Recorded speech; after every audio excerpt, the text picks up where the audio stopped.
What's up, everybody? We're doing something a little different today. Yeah, we're doing a countdown.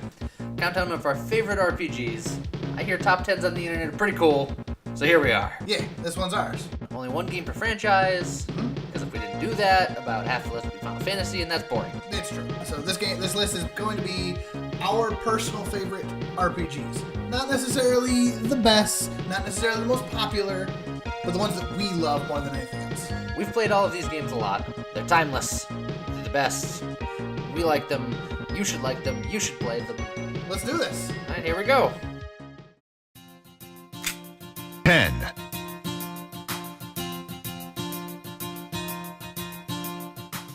All right.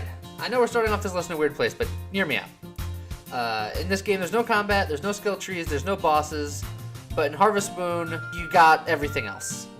Yeah, instead of levels and stats, you've got your tool progressions, you got your capacity upgrades, stamina increases, your relationship points. It's all there. The farm itself is constantly growing, assuming you're doing your job. Between your crops, animals, all sorts of buildings. You're not trying to save the world, but you are trying to make sure that they don't kick you out of your grandfather's farm. Yeah. Ultimately, Harvest Moon Back to Nature is a feel-good, relaxing game, but you take on the role of an aspiring farmer to help restore said grandfather's farm. And it's a ton of fun. When you play it, you just enjoy it. It's a very zen thing to do, and I think that if you played it, you would agree. Probably the oddest choice on this list, but you know what? We have fun every single time we play. And my farm is so efficient. It's so ridiculously efficient. Shout out to Scott.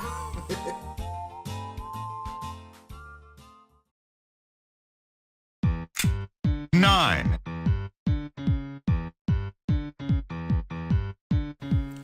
Hi, I'm James. You may have met me. If you have met me, there should be no surprise that this game is on this list. Undertale is a fantastic story that really showcases the whole feeling of classic RPGs like Earthbound, Dragon Quest, classic Final Fantasy.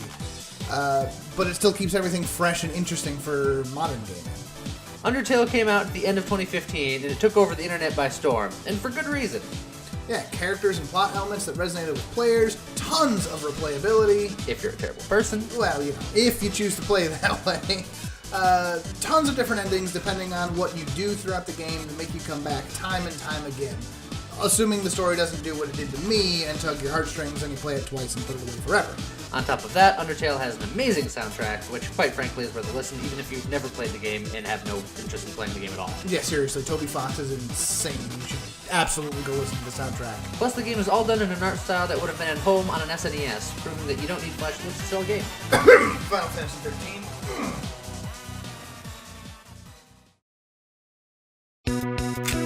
8, Lufia 2 is a game that I know a lot about, and James has never played like a heathen. Look, there are a ton of games out there. I've played a lot, but I can't possibly play everything. Well, you should be playing this, as opposed to the crap that you've been playing before. Hey. This game is great. It was one of the earliest RPGs not to have a random encounter system. You can see every monster on the field ahead of time, and they only move when you do, so you can plan your encounters and try to get the jump on them, and if they get the jump onto you, it's your own dang fault. They have a bunch of fantastic puzzles that a lot of RPGs just don't have these days. And the fighting system, while traditional, throws in a couple of unique elements where different equipment that you equip will have special powers attached to it that will allow you to do different things. And then, so the best part of Lufia 2 is actually the Ancient Cave, which is a 99-floor dungeon that is completely randomly generated. And when you go in, it sets your levels to 1, and it takes away all of your equipment and says, go. You will find chests along the way, which can have either equipment or spells in them. And if you find blue chests, that's where the real good stuff is, and you can take it out of the cave with you and bring it back in when you come in for future attempts. Other RPGs have done this sort of thing as well, but Lufia 2 seems to be one of the first ones that actually implemented it well. It is wonderful. It is the best thing about that game. I will go back and I will play that anytime just to play the Ancient Cave. Also, the story's pretty good too. Well, you know, it's important. The story is simple, it's traditional, but it's good, and there are some definite twists at the end that make it a more unique RPG than some of the others of a similar era.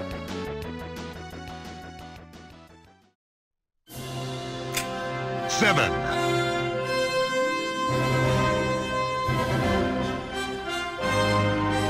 If you've never played a Dragon Quest game before, also known as Dragon Warrior with the early entries in the US, then you're missing out on one of the oldest series that truly helped shape RPGs as a whole. And our pick for Dragon Quest would be Dragon Quest IX, Sentinels of the Starry Skies, which came out on the Nintendo DS. Unfortunately, the game today is a little bit hindered because Nintendo shut down their DS Wi-Fi service, and there are a bunch of DLCs and ever-changing shop options within Dragon Quest IX that you just can no longer access. But the game is still fantastic even without those. Not only is it the best Dragon Quest, but it's also the single best use of non-MMO multiplayer in an RPG ever. Seriously. Dropping in and out of games without hindering other players, free roam around other players' worlds without having to be anywhere near them, the call to arms feature so you can just teleport directly to other players. Crystal Chronicles wishes that its multiplayer was half as good as this. It's got a relatively simple story, and if you're not familiar with the Dragon Quest series, it is incredibly punny. DQ9 is a shining example of solid RPG mechanics with a robust leveling and class change system, and hundreds of hours of post-game content. If you can find a couple of friends, pick it up and start playing together. You need to see this experience for yourself. It's so good.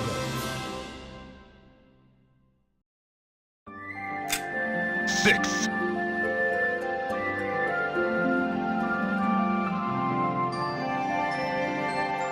First off, just look at this game.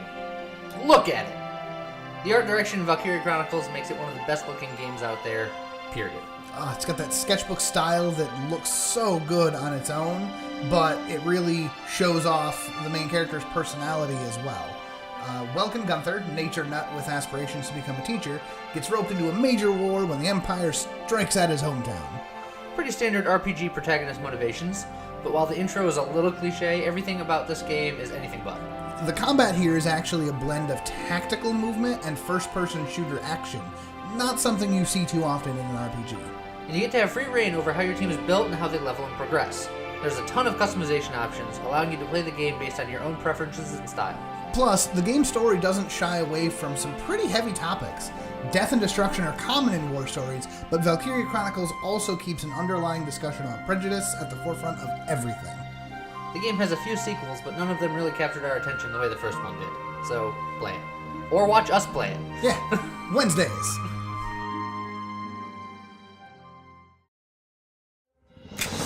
5,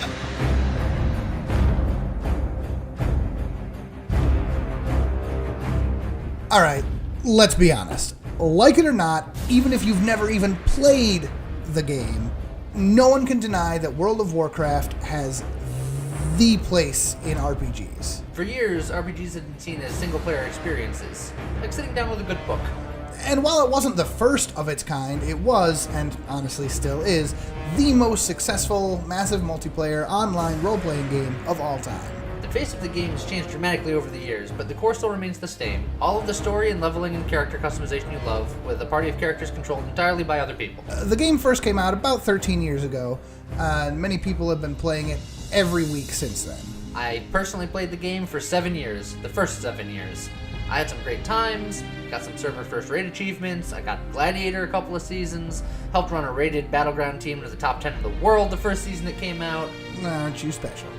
Eh. I played it here and there a little bit, but this sort of game really works best if you're playing with people you know and communicate with on a regular basis. Or you can make new friends online and spend all your free time on the internet with them.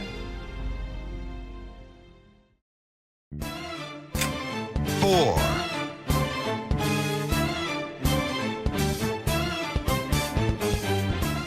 Persona 4 and Persona 5 are two of my favorite RPGs of all time, so it was tough picking which one to put on this list, but after careful deliberation, Persona 5 barely ekes out the win here.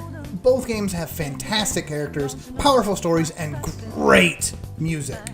But 5 is just the more polished of the two. Part traditional turn-based RPG, part daily life sim, the Persona series has always been a niche system among the greats. Persona 5, while being the newest game on this list, immediately became a classic hit with its fantastic gameplay, stunning visuals, and an acid jazz soundtrack that works way better than I would have anticipated. 8 years of development went into Persona 5, so it's no wonder the game looks, sounds, and feels so damn good. Also, it's a Persona game. I don't know if you've been paying attention, but all of the Persona games in that respect are great. I mean, really, you absolutely could have seen this coming.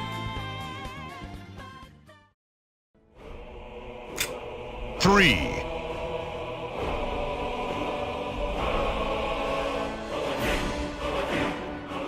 The Elder Scrolls series is what many would consider to be the poster child for Western action RPGs, Skyrim being the most recent, and it's the most well-received title in the series. Ask any Bethesda fan what their favorite Elder Scrolls game is, and you're sure to get a wide variety of answers. Morrowind, Oblivion, even Elder Scrolls Online are all incredibly popular, with each installment having something to offer that sets it apart from the rest. Skyrim takes the top slot for us because, really, gamers love slaying dragons. Sure, Oblivion had a more robust magic system, but Skyrim puts you immediately into the role of savior of the land. Never really lets you forget that. Even if you're ignoring the main quest and getting lost somewhere over near Markarth for the 4th time, you always feel like the hero of the story. You always feel the power of being the Dragonborn. And you will get lost. One of the biggest selling points for the Elder Scrolls games, and really Bethesda in general, is just how much freedom you have to go anywhere and do anything. Heck, my first Skyrim playthrough, I was almost level 40 before I finally went to High Hrothgar for the first time. With so many options available to you, you can spend ages playing this game and just never get bored. I'll admit it was a tough call for me between this and Fallout, but I had to give it to Skyrim because of how insanely popular the game was. Even people who've never played an Elder Scrolls game had a hard time staying away from this one. 2,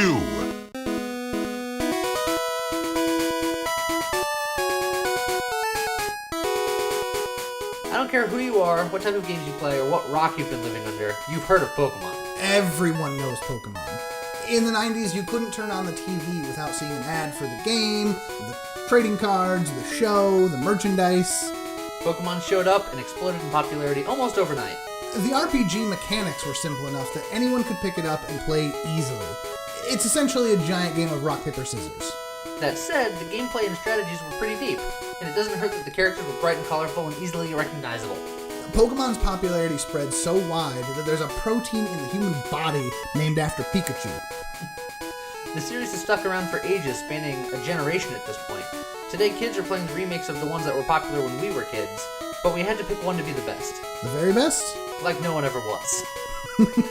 And that distinction goes to Pokemon Red and Blue, the grandparents of a dynasty household RPG name.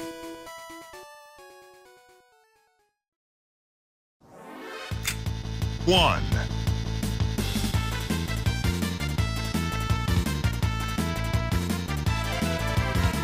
We all knew that Final Fantasy had to be on this list somewhere, and quite frankly, without the limit of one per franchise, top 3 might have all been Final Fantasy. So many Final Fantasy games deserve to be up here. Tactics for having one of the best stories out of any RPG ever, and enough customization options to keep it fresh indefinitely. 7 for being the game that defined what it meant to be a 3D RPG, and to this day has one of the most satisfying combat systems. 9 for, well, just being a really freaking fantastic game. But ultimately, the highest honor had to go to Final Fantasy VI. Originally released in the West on the SNES as Final Fantasy III, because Nintendo localization teams made terrible decisions back then, developers were able to push the console to its very limits, and it shows. Character sprites that look so good, modern games still use it as a baseline for their looks. A soundtrack that blew everyone away, containing some of the most iconic songs in the series' long history. A plot that made each of the 14 major characters all feel like they had some purpose in the world, far more than just being set dressing like some other RPGs. And the single best video game villain of all time. A chaotic evil jester that just oozed hate, hate, hate, and fear wherever he went, all while still acting like a complete goofball. And how many RPGs before had the nerve to bring you to a climactic battle, only to have them sweep the rug out from under you and say, hey, guess what, the villain just won, and proceeds to give you an entire second half of a game after that. As a kid, playing FF6 unspoiled for the first time, nothing was as jaw-dropping as watching Kefka destroy the world and then have the game tell me, okay, keep going. Pure magic. Alright, so that's our list. Obviously, there are a ton of games, amazing games even, that didn't even make it onto our list. If you feel like your game didn't make it on, tell us in the comment section below. Let us know what your favorite RPGs are. Yeah, and if you liked this countdown idea, let us know that too, so we can make more. And don't forget to like and subscribe as well. And we'll see you next time. Yeah.